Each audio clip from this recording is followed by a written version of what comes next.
अरे सब पीरा नासय रोग हर सब पीरा नासय रोग हरे सब पीरा ओ नासय रोग हर सब पीरा नासय रोग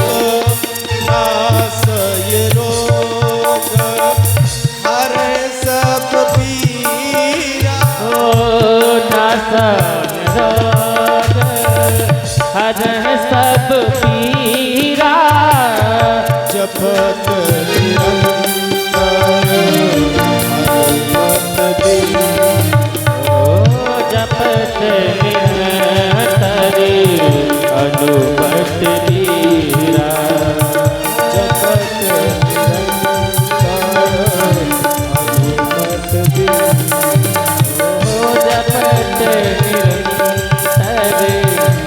हनुमत बीरा।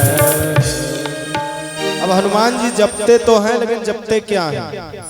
जपत निरंतर हनुमत बीरा। क्या जपते हैं? नासय रोग हरै सब पीरा जपत निरंतर हनुमत बीरा। क्या जपते हैं? सीताराम सीताराम सीताराम सीताराम सीताराम सीताराम हम सीताराम सीताराम सीताराम सीताराम सीताराम सीताराम सीताराम सीताराम सीताराम सीताराम सीताराम सीताराम सीताराम सीताराम सीताराम। बाबा ने भी कहा है, बाबा यानी परम पूज्य गोस्वामी बाबा ने, कल युग केवल नाम आधार ओ कल युग केवल नाम आधारा कल युग केवल नाम आधार कल युग केवल नाम आधारा सुमिर सुमिर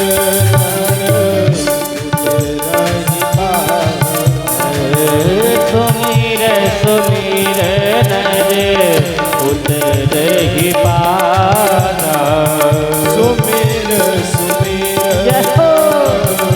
उतरहि पारा सुमिर सुमिर नर उतरहि पारा। प्रेम से बोलिए राघवेंद्र सरकार की। जयकारा यही में लागत है, अब दोबारा लागत है हमें कहा न परी है नहीं।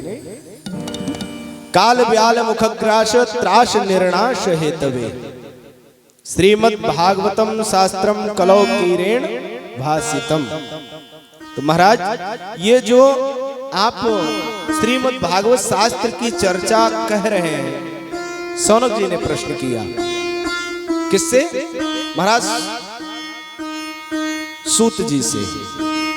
और सूत जी महाराज बता रहे हैं इस कलयुग में अगर काल के मुख से ग्रास को हटाना है, खत्म करना है, तो श्रीमद् भागवतम शास्त्रम कलौ कीरेण भासितम, किसका भाष्य किया जाए, किसकी व्याख्या किया जाए, किसकी कथा किया जाए?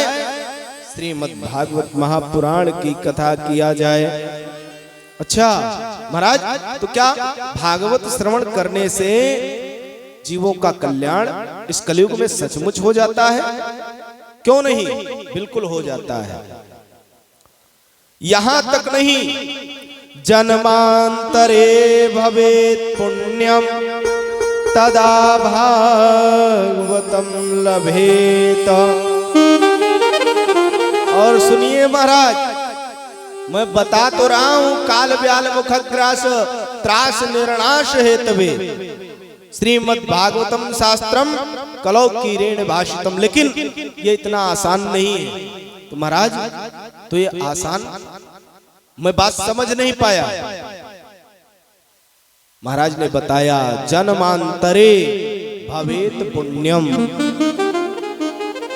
आपके एक जन्म के नहीं, जन्मांतर, यानी जन्म जन्मांतर के जब पुण्य उदय होते हैं। मैं कहता हूं ना, बराबर कहा करता हूं कथा प्रारंभ से पहले ही, जन्म जन्मांतर कल्प कल्पांतर युग युगांतर का जब पुण्य उदय होता है, तब कहीं जाकर के यह श्रीमद् भागवत सप्ताह ज्ञान यज्ञ कथा श्रवण करने का अवसर भगवान हमको और आपको देते हैं। ये बात झूठी नहीं है, महात्म्य में ही लिखा हुआ है, जन्मांतरे भवेत पुण्यम। जब जन्म जन्मांतर के पुण्य उदय होते हैं, तब तदा भागवतम लभेत, तब कहीं जाकर के हम आपको यह श्रीमद् भागवत का लाभ प्राप्त हो पाता है। अच्छा महाराज, तो क्या आप ये बता सकते हैं कि यह भागवत महापुराण और किसी ने सुना है? क्यों नहीं सुना है? एक नहीं, दो नहीं, तीन नहीं, यहां तक कई राजाओं ने, कई मनुष्यों ने अपने जीवन को कृत्य किया है यह श्रीमद् भागवत महात्मा, श्रीमद् भागवत महापुराण को श्रवण करने मात्र से। तो महाराज कोई ऐसा संक्षिप्त में व्याख्यान करिए। महाराज ने कहा, परीक्षिते कथाम वक्तुम सभायां संस्थिते शुके, सुधा कुंभम गृहीत्वेव देवास्तत्र समागमः। परीक्षिते, जब परीक्षित को श्राप प्राप्त हुआ और उन्हें ये पता चला कि आज के ठीक 7वें दिन तक चक्रूपी नाग काल हमें डसेगा, उन्होंने निश्चय कर लिया, वैराग्य लेकर के जाकर गंगा जी के पुलिंग तट पर बैठ जाते हैं। वहां पर पहुंचे कौन? कथा श्रवण कराने के लिए परम पूज्य श्री सुखदेव जी महाराज। और सुखदेव जी महाराज जब पहुंचते हैं तो ये कथा इतना दुर्लभ है कि देवता आदि कितना भी चाहे कि मुझे प्राप्त हो जाए, लेकिन सरलता से नहीं प्राप्त होता है। सुधा कुंभम गृहीत्वेव, महाराज परीक्षित को जब सुखदेव जी महाराज कथा श्रवण कराने जा रहे थे, उस समय देवता आदि पहुंच गए। पहुंचे तो खाली हाथ नहीं पहुंचे। सुधा मतलब अमृत, कुंभ मतलब घड़ा, अमृत से भरा हुआ घड़ा लेकर पहुंचते हैं और कहते क्या है, ये लीजिए अमृत और राजन को पिला दीजिए। भाई क्यों पिला दूं? आज के 7वें दिन नाग डसेगा और मृत्यु होगा, तो बस उसी लिए तो मैं अमृत लाया हूं, इसको पिला दो। अमृत पिलाओगे निश्चित रूप से राजन अमर हो जाएंगे, लेकिन उसके बदले में मुझे कथामृत का पान करा दो। और जब कथामृत की चर्चा चली, डांट करके भगा दिया गया देवताओं को। एवं विनमये जाते सुधाराज्ञा प्रपीयताम, यहां तक वहां पर बताया गया देवताओं से, क्वा स्वधा क्वा कथा लोके, कहां तुम्हारा ये अमृत जिसे मैं तुच्छ समझता हूं, ये अमर कर सकता है, मोक्ष नहीं दे सकता है। अमृत पी लीजिए आप अमर तो हो जाएंगे, लेकिन मोक्ष की प्राप्ति नहीं होगी, यानी भगवान की शरणागति आपको नहीं मिल सकती। क्वा स्वधा क्वा कथा लोके, क्वा कांचा क्वा मणिर्महा, और कहां कांच का टुकड़ा और कहां मड़ियों में महामणि। ये हमारा कथामृत महामणि है, महामणि। और महामणि इतना मूर्ख भी नहीं हूं कि तुम्हारे कांच के टुकड़े, यानी उस अमृत को संत जनों ने क्या बताया, कांच का टुकड़ा, इसको वापस ले जाओ। मैं अपने मणि से नहीं बदलूंगा। ब्रह्मरा तो विचार एवं, जब महात्माओं ने डांट कर भगाया, ब्रह्मा को विस्मय हो गया। अरे मैंने तो उपकार करने को सोचा कि ये अमृत पिला दिया जाए राजन को, अमर हो जाएंगे, फिर चाहे कुआं में गिरे, चाहे जल में डूबे, चाहे सांप काटे, कोई फर्क नहीं पड़ेगा। लेकिन आखिर कारण क्या है जो महात्माओं ने इसे स्वीकार नहीं किया, डांट करके भगा दिया? उन्होंने एक सत्यलोक में तराजू मंगाया और तराजू मंगा करके एक तरफ श्रीमद् भागवत महापुराण रखा और एक तरफ जितने भी धर्म शास्त्र थे, चारों वेद, अन्य पुराण, उपनिषद। लेकिन भगवत कृपा देखिए, श्रीमद् भागवत महापुराण का जो पलड़ा था वह भारी ही रहा। ब्रह्मरा तो विचार एवं तदा देवांजहशः। और यहां तक नहीं, राजा का जब मोक्ष देखते हैं ब्रह्मा जी और विस्मय हो गया। सत्यलोके तुलाम बद्ध्वा तौलयति साधनांजया।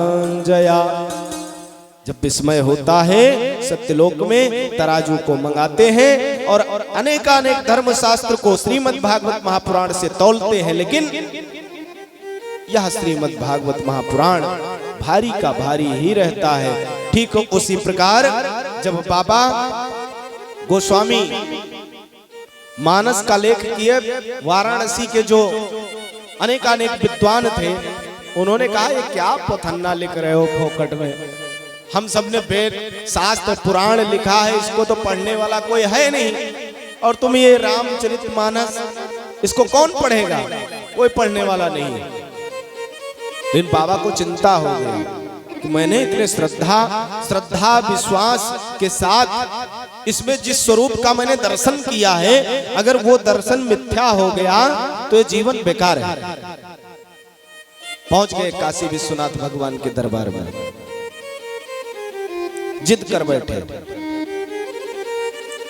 और जिद करते हैं वहां के जो विद्वान जन हैं, मंदिर के जो पुजारी जन हैं, उन्होंने कहा कि अगर सचमुच इस मानस में सामर्थ्यता होगा, शक्ति है, दिव्यता है, तो इस रामायण को समस्त शास्त्रों के नीचे रखा जाएगा मंदिर में,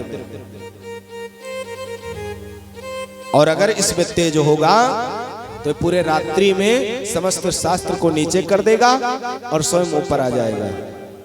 पूजन होता है, रामायण श्री रामचरितमानस को अनेकानेक धर्म शास्त्रों के नीचे रख दिया गया। पुजारी ने पट बंद कर दिया, लेकिन बाबा प्रेम पूर्वक दरवाजे पे बैठ करके बस एक ही चिंतन, एक ही सिमरन प्रभु से करते हैं, क्योंकि शिव जी के बहुत बड़े उपासक थे बाबा। शिव जी से प्रार्थना करते हैं, प्रभु अगर मैंने सचमुच जीवन में भक्ति किया है तो यह भक्ति आज सार्थक होना चाहिए, अन्यथा यहीं पर इसी काशी में मैं गंगा जी में गोता लगा दूंगा। भगवत कृपा देखिए,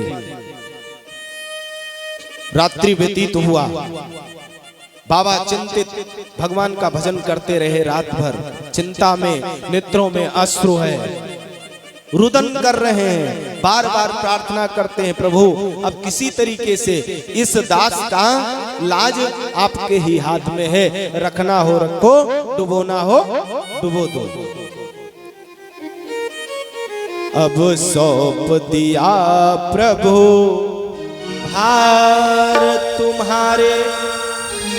तुम्हारे हाथों में, अब सौंप दिया इस जीवन का सब भार तुम्हारे हाथों में, अब सौंप दिया इस जीवन का, भार तुम्हारे हाथों में। हरि बोल।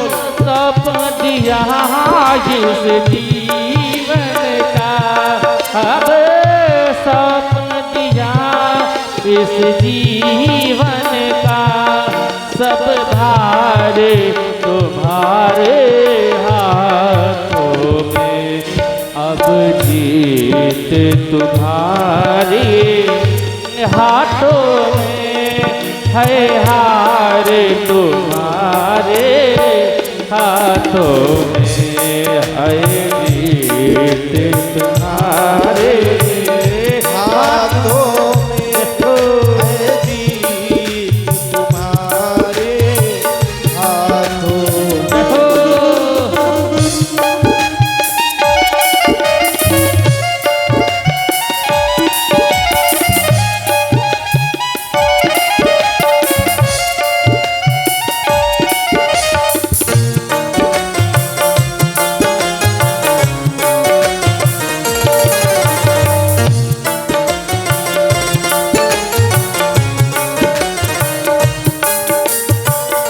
हे प्रभु, मेरा निश्चय बस एक ही है, मेरा निश्चय बस एक ही है।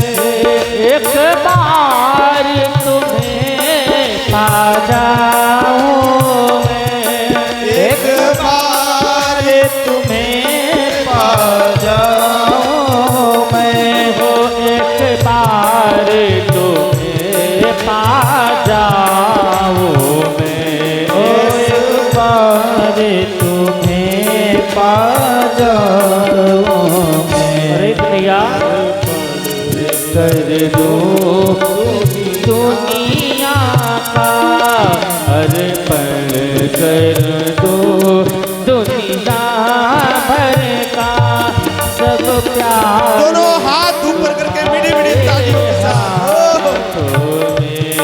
अब सौंप दिया इस जीवन का, सब भार तुम्हारे हाथों में।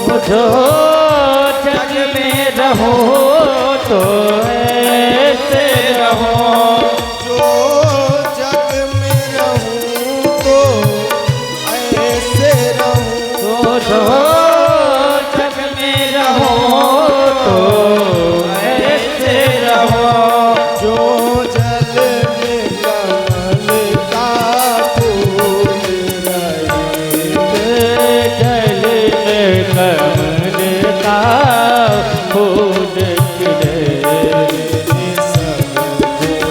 दोष समर्पित हो मेरे सब समर्पित हो, अरे तारी तुम्हारे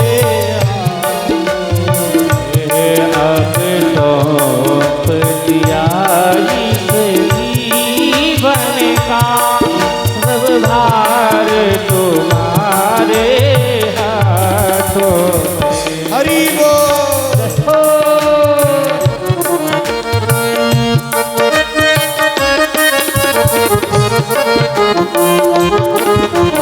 हो